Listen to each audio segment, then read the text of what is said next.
Good evening and welcome to Ignite News on 6 at 6. It's August 18th, 2025. I'm Rihanna Nikram. Thanks for joining us. Here are the headlines.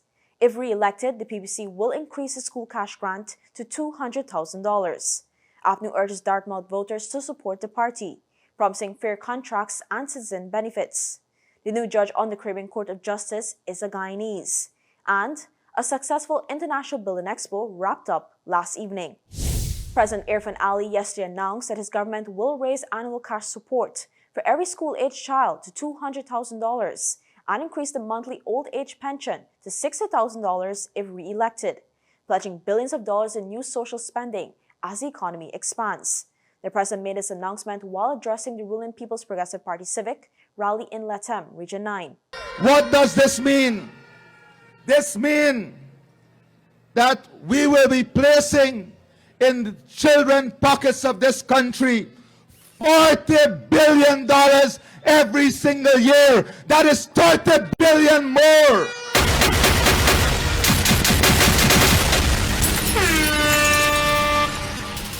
And let me say that 100,000 will be that transportation grant that we have been talking about, and the Because We Care grant will go to that $100,000. That is a $200,000 for every child.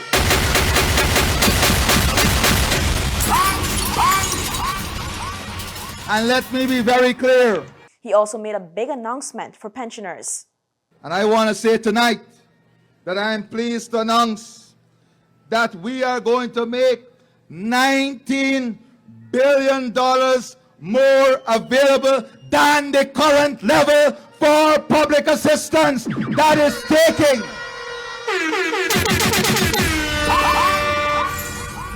Comrades, that is taking our public assistance to $40,000 per person at a minimum. $19 billion more investing in our public assistance program.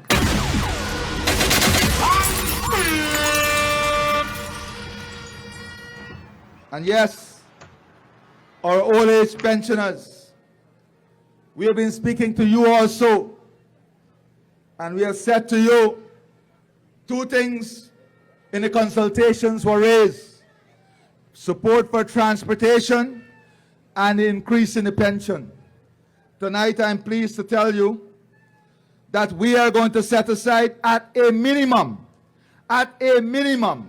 $65 billion for our old age pensioners. Our pensioners, that is $18 billion more than it is today.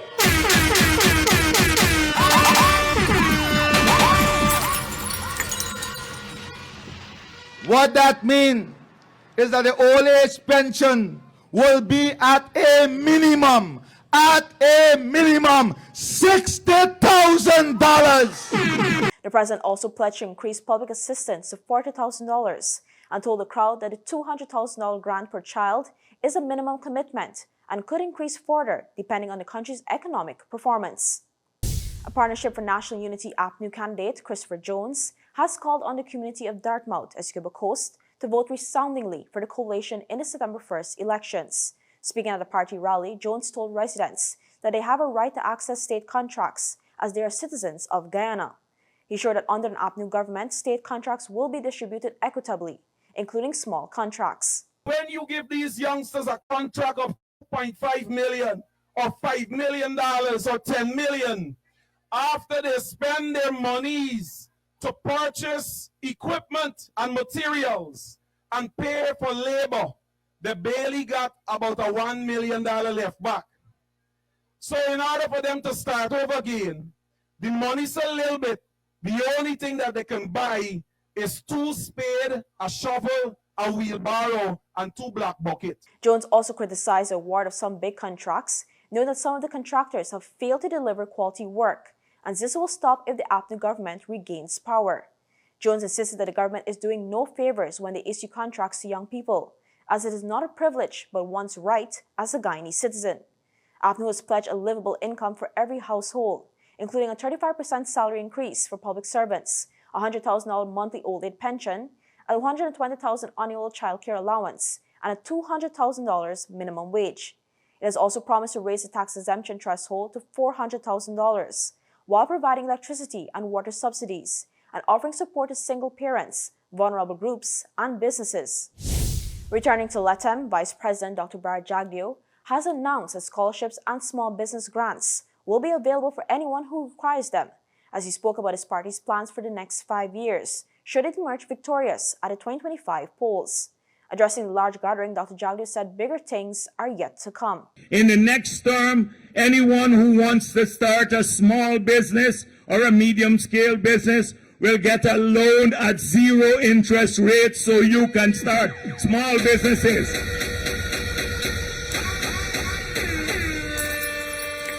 The women and young people in your community will get special grants to start small projects so that they too can do well, they can generate income in their communities.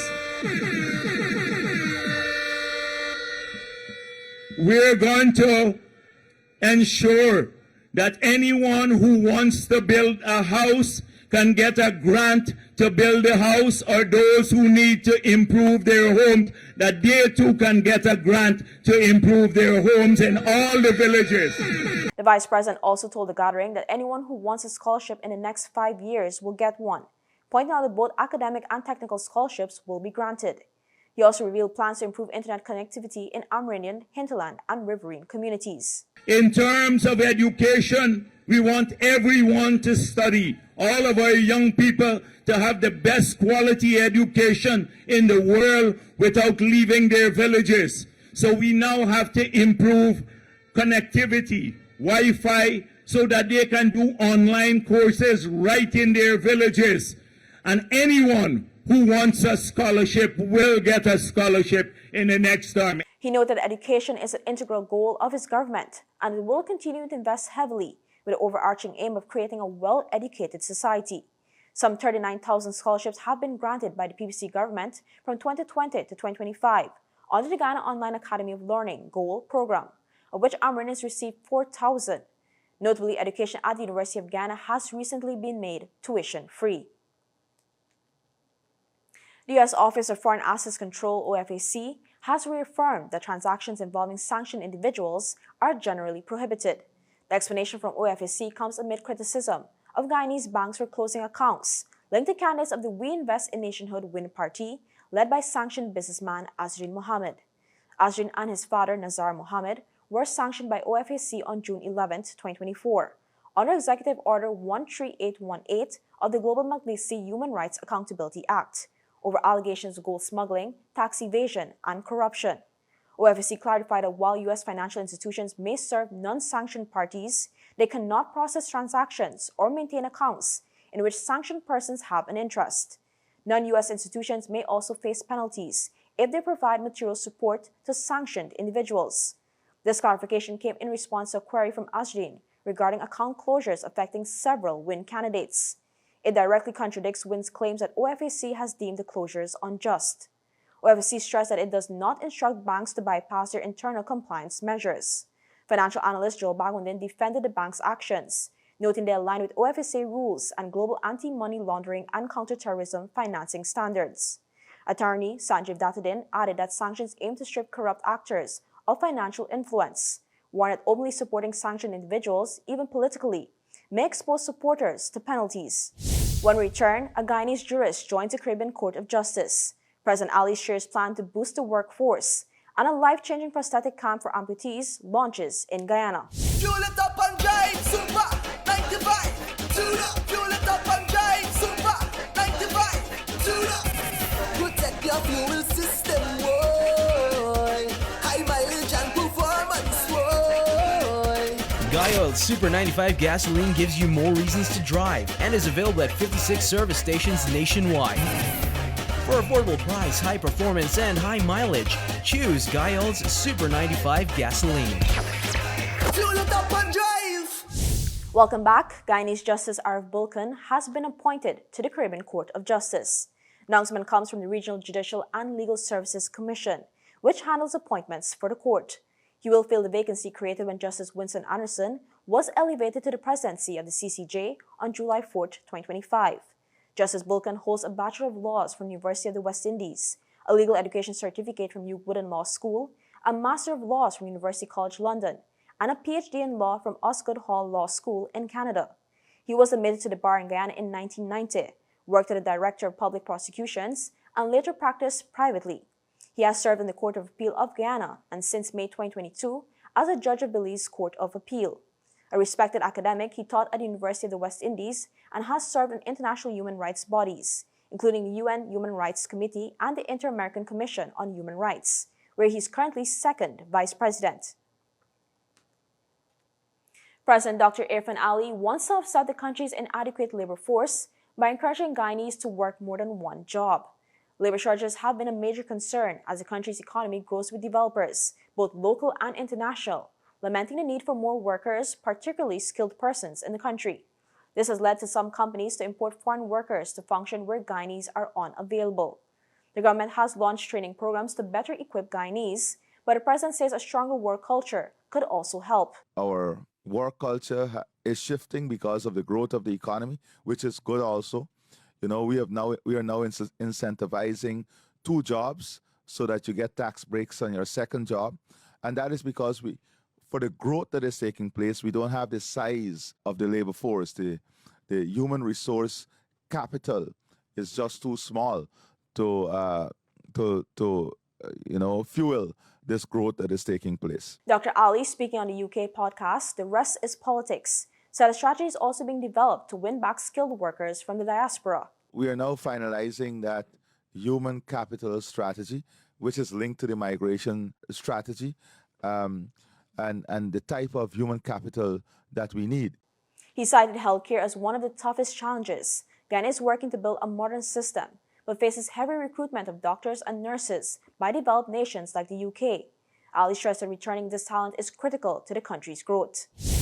A number of amputees in Guyana are getting a new lease on life through donated prosthetic limbs, as the India CARICOM Prosthetic Camp was launched today. The camp is being hosted by Kalpatari Projects International, in collaboration with the Indian High Commission, the CARICOM Secretariat, and the Health Ministry. The launch took place at the Ptolemy Reed Rehabilitation Center in Georgetown, in commemoration of India's Independence Day. Health Minister Dr. Frank Anthony said at least 30 patients have already benefited, and another 50 are expected soon. He stressed the importance of continuing the program, since many amputees find it difficult to access prosthetics. This really is a need because there are people who, for whatever reason, would have lost their limbs, but there's no way that they'll be able to raise the money to get a prosthesis. And so one of the very first things that I told Dr. Mangar when I became minister was that we have to work on this to ensure that we can help as many persons as possible and to eliminate the backlog that we have here for prosthesis. Dr. Andy added that controlling diabetes remains key to reducing the number of new amputees. India's High Commissioner Amit Talang said the project is about forging meaningful partnerships. I'm very happy that today we have also introduced this in Guyana. This is just the beginning, as I say. As we proceed further, I'm sure more and more beneficiaries will also be able to avail of this facility in the near future. More importantly, my esteemed colleague, High Commissioner Miller, is also here, and I would like to mention that eventually, of course, the intention is also to extend this facility to our other partner countries from the CARICOM region. Dr. Ariane Mangar from the Disability and Rehabilitation Services described it as life-changing as it restores mobility, independence, and dignity. She noted the initiative is sustainable, with local personnel being trained to manufacture and fit the prosthetics. Carson Dr. Surendra Bender Pelswick praised the collaboration, saying it will greatly improve the quality of life for patients across the region. The curtains came down last evening on the International Building Expo 2025, hailed as the country's premier showcase of housing, construction, and innovation. Over the past 4 days, thousands flocked to the National Stadium for exhibits, business forums, cultural shows, and even land title distributions. One major highlight was the Business and Investment Forum, where exhibitors shared expertise and forged new partnerships. I think it's an opportunity for us as a company to really meet the people, our customers that really support us. So that's what we're here for. Auto exhibitors said the expo helped them connect with customers and key players in the construction sector. The building and construction sector, as the President, His Excellency would have highlighted on the first day, is the second fastest growing sector in Guyana outside of oil and gas. In the next 5 years, it's anticipated to have $850 billion worth of investment, with over $450 billion specifically in home. And within that, there's going to be significant room for manufacturers. We want to understand what are some of the players here, and our role here is to connect some of our members with these players. We also want to see how best we can build capacity of our existing members to tap into this growing market. Families also walked away with new beginnings as land titles were handed out on site, part of the wider push to expand home ownership.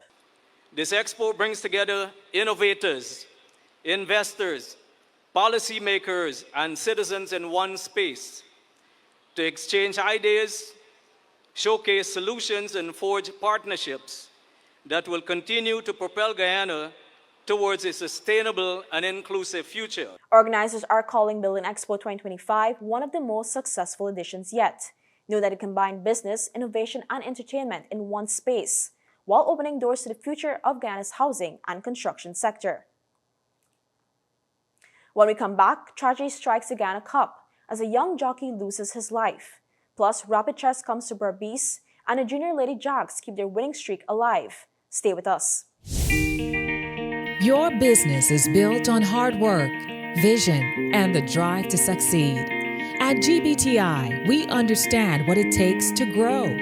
That's why we offer Grow, a small business service designed to help your business expand, adapt, and reach its full potential. From new opportunities to new milestones, we're here to support you every step of the way. Grow from GBTI. Progress starts here. You're watching Ignite News on 6 at 6. Thanks for staying with us. The death of jockey Kishon Pereira has led to a promise of stronger safety measures.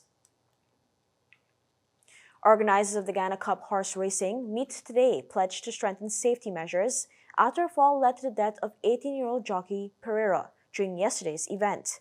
Pereira was injured in race 10 just before the feature event and was rushed to hospital after on-site paramedics responded. He did not survive, the Jumbo Jet Thoroughbred Racing Committee said in a statement. It noted that for the past 17 years of hosting the Ghana Cup, the event was safe and incident-free, and yesterday's tragedy was deeply saddening. The committee noted that light showers earlier in the day may have left unseen soft spots on the track. The committee also described Pereira as a promising young rider and extended condolences to his family, while urging the public and media to respect their privacy. In more sports news, competitive chess returns to Berbice this Sunday as the Ghana Chess Federation hosts a one-day rapid 2020 tournament at the Conference Hall of Little Rock Suites, New Amsterdam. Play begins at 9:30 a.m. The 7-round Swiss system event is free to enter, with trophies and cash prizes at stake, including a special award for the best female player. The format mirrors the fast pace of 2020 cricket. Each player gets 20 minutes per game, and when time runs out, the game is lost. Digital chess clocks supplied by the Federation will keep matches on schedule. Players say the pressure makes it more exciting. New Amsterdam's Steve Long notes that endgames are toughest under the clock, but fellow competitor and teacher Colin Bowery says he's comfortable since he was trained to think during the opponent's time. The tournament is open to all Berbice players. Registration is online at ghanachess.gy or through the Federation's Facebook page and closes Thursday, August 21st. Ghana's under-14 women's soccer team is off to a flying start at the Caribbean Football Union Girls Challenge Series.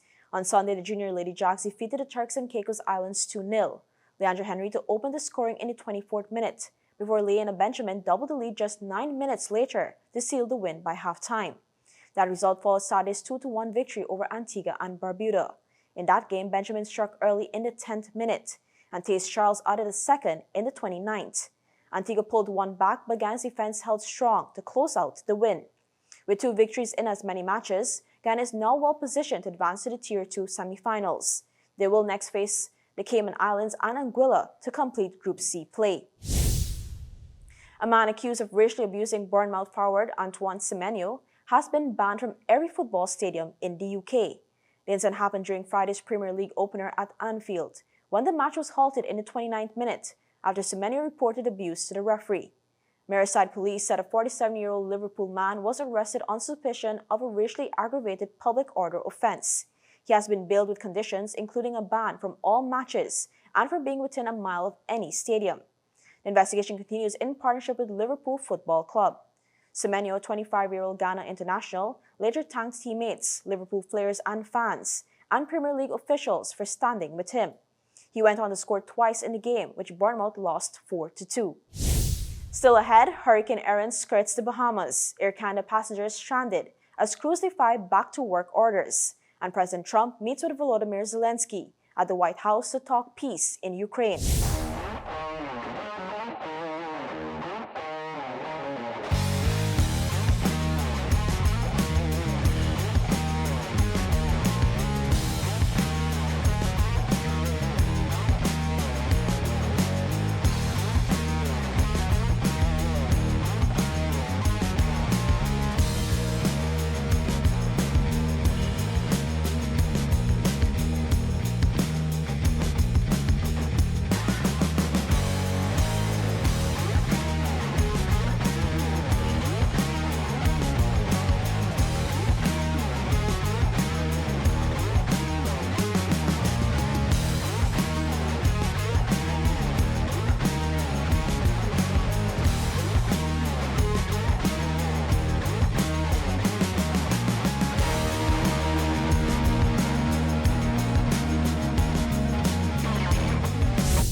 Welcome back. Hurricane Erin continues to churn as a powerful Category 4 storm.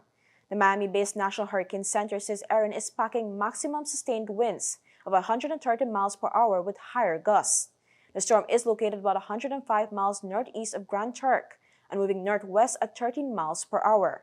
On its current track, Erin is expected to pass east of the southeastern Bahamas today, then move between Bermuda and the U.S. East Coast by midweek.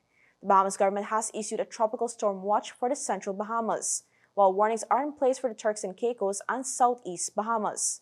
Forecasters warn Erin will remain a large and dangerous hurricane through much of the week, even as some gradual weakening is expected. Residents are being urged to stay alert as the system continues its path northward.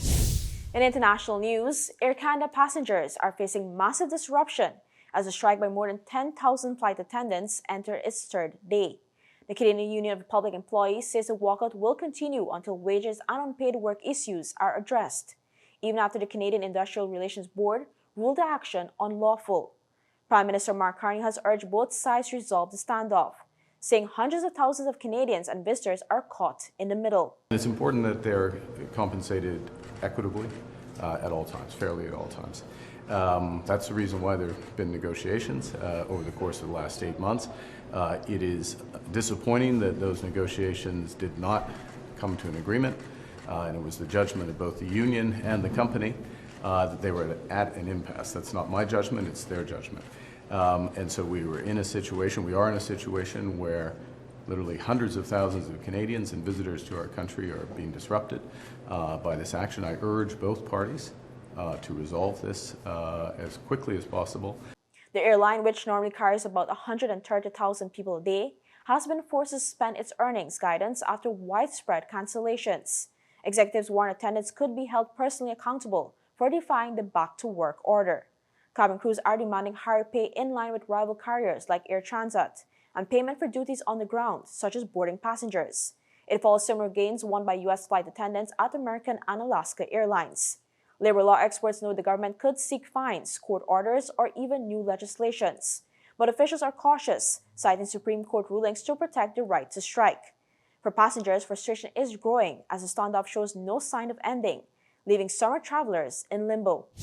Finally this evening, President Donald Trump says the United States will help out Europe in providing security for Ukraine as part of any peace deal with Russia. He made the remarks at the White House today during a hastily arranged meeting with Ukraine's President Volodymyr Zelensky. When it comes to security, there's going to be a lot of help. It's going to be good. They are first line of defense because they're Europe, but we're going to help them out also. We'll be involved. Trump said he hopes the talks could eventually lead to a three-way meeting with Vladimir Putin, insisting the Russian leader also wants the war to end.